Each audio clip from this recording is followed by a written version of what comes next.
Kahit nasaan ka man, malayo, malapit man, ang pag-ibig ko'y iyo lamang.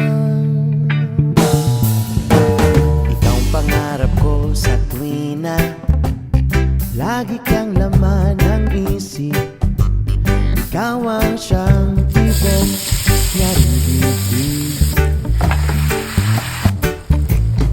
Kahit na anong mangyari, ikaw at ikaw pa rin. Wala akong